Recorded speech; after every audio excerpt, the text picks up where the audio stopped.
What's up, everybody? Okay, today is the day that I can finally give you all the details on a major secret that I've been keeping. Full on lying about. Now, if you guessed that your girl was the flamingo on The Masked Singer, you were correct. And you guys, I had the best time of my career shooting this show, and I'm about to give you all the details on it.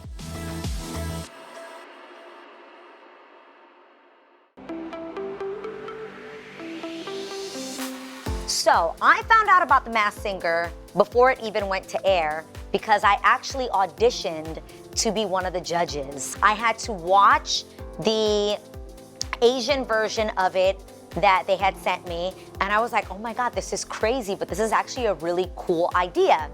They ended up picking the judges that they picked, and then they asked me if I would ever be interested in being one of the singers on the show, and I was like, sure, maybe in the future. Pan 2, the first season was a smash hit. It became like the #1 show for families to watch together, the highest rated show on TV. It was so major, and I found myself watching it. I loved T-Pain, Gladys Knight, the Peacock, Donny Osmond was like my favorite.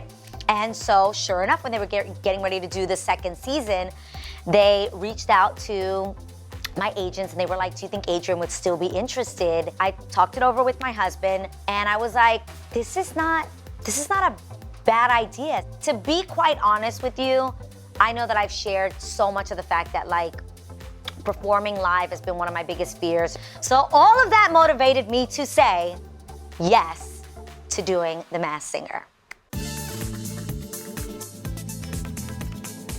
I absolutely got to pick what character I wanted to be, which I loved the process of sitting with the designers, the people that actually create these incredible costumes. Super fun fact, Lana and Grace with me came to my first fitting ever, and we collectively decided that I should be the flamingo for multiple reasons. We loved that like, it already felt like a fiesta bird, like it felt like cha-cha-cha. The flamingo gave me all the Miami feels. There were two things that I absolutely knew I did not want. I did not want a sexy outfit, and I knew I wanted something colorful and fun. And I knew that I did not want something that I wasn't gonna be able to move in. I knew that one of the things that I was gonna bring to this competition was the fact that I love to dance, the fact that I could do choreography, the fact that I would bring a bunch of energy to the competition. So I wanted my character and my outfit to be fun, colorful, something I could move in, but still felt sassy and was giving the like Latina fiesta vibes.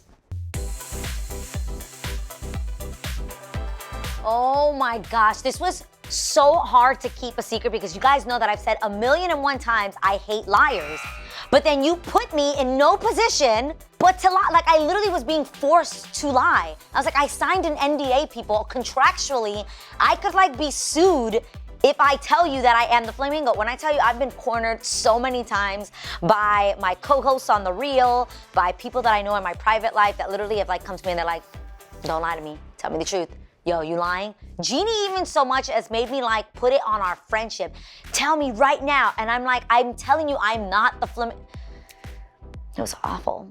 It was awful. People's Choice Awards came by and they asked me on the red carpet, everyone thinks you're the flamingo. I'm like, what is the flamingo? What is this show? I've lied on Twitter. I have lied on The Real when they confronted me about it. I mean, the lies were overwhelming. I hated it. I hated lying. I even feel like if you watch the clip from The Real, that I look like I'm lying. Like I'm a terrible liar. I literally look at my face. I'm like, what? What are you talking about? See, this is the problem. The exact reason why you all knew that I was the flamingo is actually all the reasons why I hate my voice. It's super different. Even the moments when I was trying to disguise it, I still sound like me. It was like so annoying. I have got to say, there was something so freeing about being behind a mask and being able to do what I do in my shower every single day. That part was the best. Like the fact that it was a secret was the best because when people were like, whether they were complimenting my performances, I was like, that's the flamingo, like that's not even me. Like I can't take it personal if you liked it or you hated it. And that's what I loved about it. No one could ever have the conversation with me about the performance because I was just like, I don't know what you're talking about. We can't even like say like, oh yeah, I felt like that was a good performance, or I felt like I sucked. And I gotta say, for the most part, I felt so much love, and everybody was like super complimentary, especially the judges, which made me super emo. There is so much behind the scenes stuff that I feel like people have no idea about, like picking the songs. Some of the songs you pick, some of them, like the producers are like, this will throw the judges off, or this is a different genre, and you really want to try to switch it up so that you don't continue to do the same thing and show the same thing. Like, people don't have any idea of like, there is no ventilation inside of that costume. Like, you are barely getting any oxygen. Imagine taking this blanket, wrapping it around your head really tight, and then telling you do choreography and sing. It is so much harder than it looks. So I think I got better with the performances because I got more used to like being inside of that thing, which one makes you claustrophobic. You're already super nervous. They literally make you stand there and they're like count down in your ears. You have in-ear monitors that are in your ears. Also, I got so many questions about like, are you guys actually singing? Yes! We are absolutely singing in those costumes. I've got to give it to them. The technology that they have with the mics is incredible. We wear in-ear monitors that are in our ears that we can hear everything crystal clear. Those microphones can hear me breathing. Those mics are so sensitive. So I also had to be aware of the fact of like not breathing too heavily because you could hear even that. So while the technology of the sound at the Masked Singer is wildly advanced, the ventilation in my costume was not. So I'd say my least favorite performance was Sucker for You because it was like my very first time and I was so nervous. I like couldn't remember the words. By the way, those are a lot of words in that song that you're learning within 4 days, along with choreography and again, being trapped inside of a mask. My favorite performance, I have 2 favorite performances. My favorite fast song was Marmalade, Voulez-vous coucher avec moi? Israel actually came up with the concept of doing the cowbell skit in the performance, which I thought was so much fun. We took it back to like the SNL days with Will Ferrell, where he's like, more cowbell. I came to dance rehearsal that day. Eric Dawkins, shout out to Eric Dawkins, who was my vocal coach. Love him so much. I came to him and I'm like, yo, so if you ever listen to the song, Lady Marmalade, like there's mad cowbell in the song. Has anybody ever done like a music breakdown with an instrument? And he was like, no. I was like, well, the Flamingo is gonna do some groundbreaking things and she's gonna play the cowbell. More cowbell, you know, moment. And that was definitely my favorite up-tempo performance. And then I love that we switched it up. And like I came from all this energy, Sucka, Footloose, and then doing one of my favorite movies of all time, which is The Greatest Showman, the song Never Enough. I was literally like, I will never be able to explain how nervous I would get before these performances. For anybody that's ever suffered an anxiety attack, you know that things like this can trigger that and you're suddenly like, my hands are going numb, I'm having a heart attack. Comment below if you've been there. Yeah, so I had to literally tell myself, you can do this, you got this, you're gonna be fine. Get out there and do it. Like, you have no choice. Like, also you have to remember there's like a multi-million-dollar production that is waiting on you to do this. You can't turn back, you sign papers, you're like, and I would have to tell myself like, you got this. And I will never forget walking up the steps for the beginning of my performance for Never Enough and literally feeling like my legs were spaghetti. I literally opened the song and I'm like, I'm trying to hold my breath, right? And I literally was like, I'm gonna fall down the steps. I'm going to fall down these steps for sure. I thought I was just going to, like, have your legs ever felt like Jello? And I just was like, just get through it. Even hearing back, I can hear how shaky my voice sounds in the beginning of that performance, but I feel like by the time I finished it, for me, and I held it as long as I could. I actually held it longer in the live performance than I had ever held it in rehearsals. Don't know how I did that. That was God. And then it was over, and the reaction that I got from the judges, I literally was, like, people have no idea that because you're in that costume, I'm like hysterical crying in there. Like literally hysterical crying. By the time I got to Lady Marmalade, which was the following week, hearing Robin Thicke specifically and like Nicole Scherzinger, who are two incredible vocalists, tell me that I was the strongest singer in the entire competition. I couldn't even hide that I was crying. They put the mic up and I was like, like I couldn't help myself. I was bawling my eyes out. When you doubt yourself so much, to hear that people like thought I did a good job, and it sounds so stupid because I was a professional singer at some point in my life, but hearing the judges say, this is definitely a professional singer, I would be like, yo, like they think I sound good enough to be a professional. Like that in itself made me super emotional.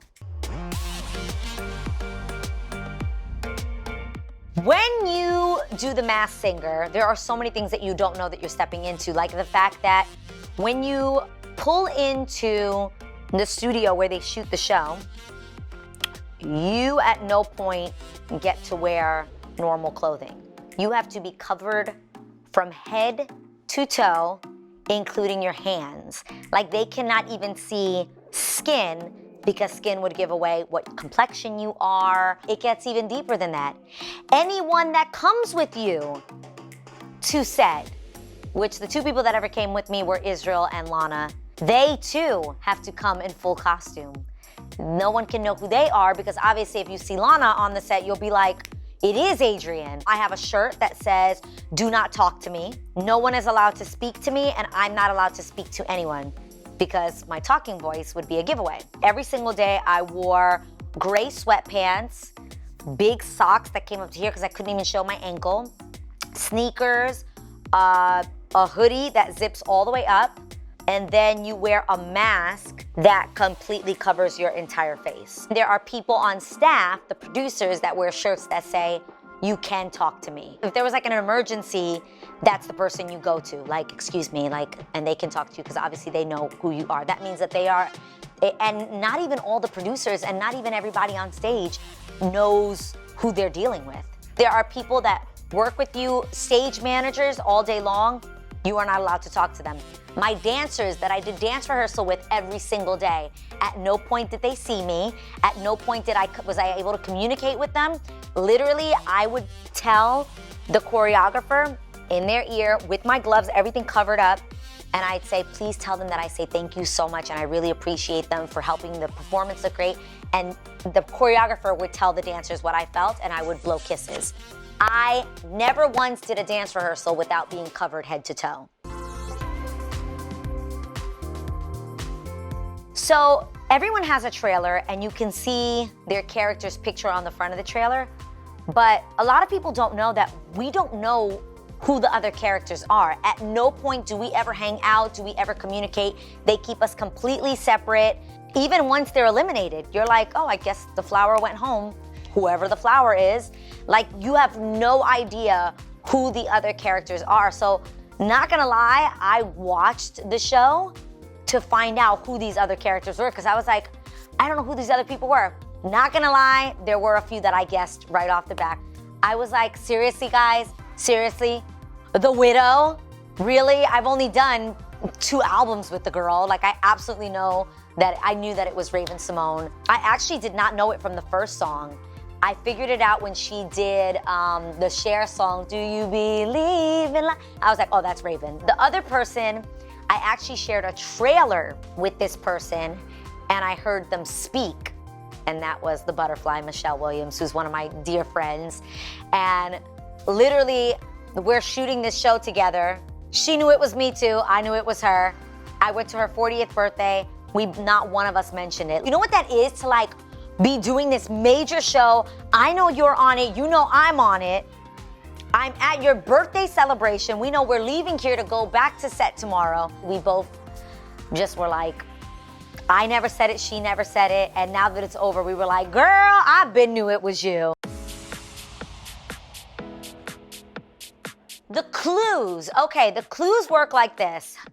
We work with producers to figure them out. They'll ask me questions, and then they'll kind of put these riddles together for the clue package. So they come up with the clue package, but I felt like the main thing that was a major giveaway was, what's up, you guys? What's up, you guys? What's up, you guys? What's up, you guys? When I said that, I was like, my ZooTube channel, I feel like so many of you were hitting up my Twitter like, we know it's you. The way you introed the show, you said, what's up, you guys? We know it's you. And I was like, damn, that was kind of an easy clue.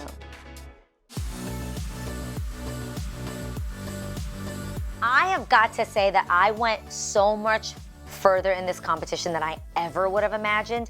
The fact that someone like the iconic Patti LaBelle was in this competition, to me, was unreal. Like, there were people that I literally vocally look up to.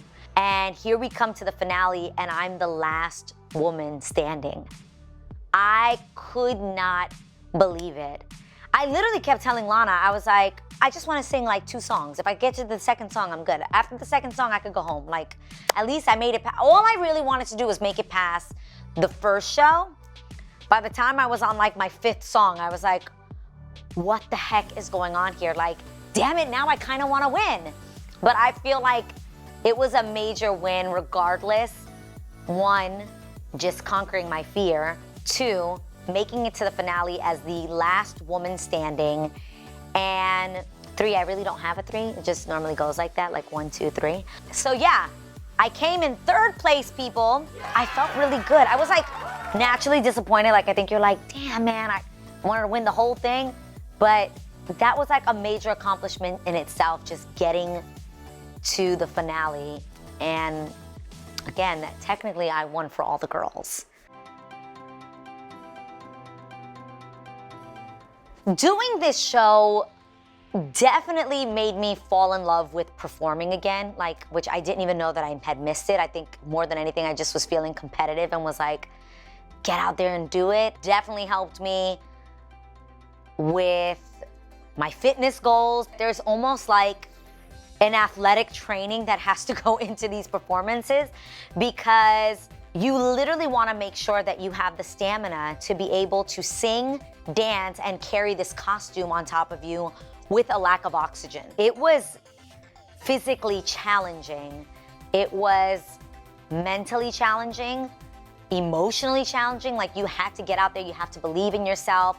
And I'm so grateful. I'm so grateful that I was a part of this show. I'm grateful that I got the opportunity to do one of my favorite things ever, which is sing. And more than anything, reading the comments from all of you, hearing the comments from the judges really, really, really made me fall back in love with singing and performing. Like, literally when we finished the show, I told my husband, I'm like, maybe I could record something. Maybe I could do something. I love the idea that I can't change my voice. Either you love it or you hate it, but that doesn't mean I can't sing. It's not a question of like, oh, can she sing? Like, being on a show like this proved to me like, okay, you can sing. Either you're gonna love my tone or you're not gonna love my tone. And there was a lot of you out there that showed me mad love. So that meant so much to me. So here we go. Let's see what's next. Well, I hope I gave you guys some insight on doing the show. I hope you guys continue to watch it. It is so much fun. I love you guys. Thank you for your love and support. Don't forget to subscribe and comment below. See you next week. Mwah.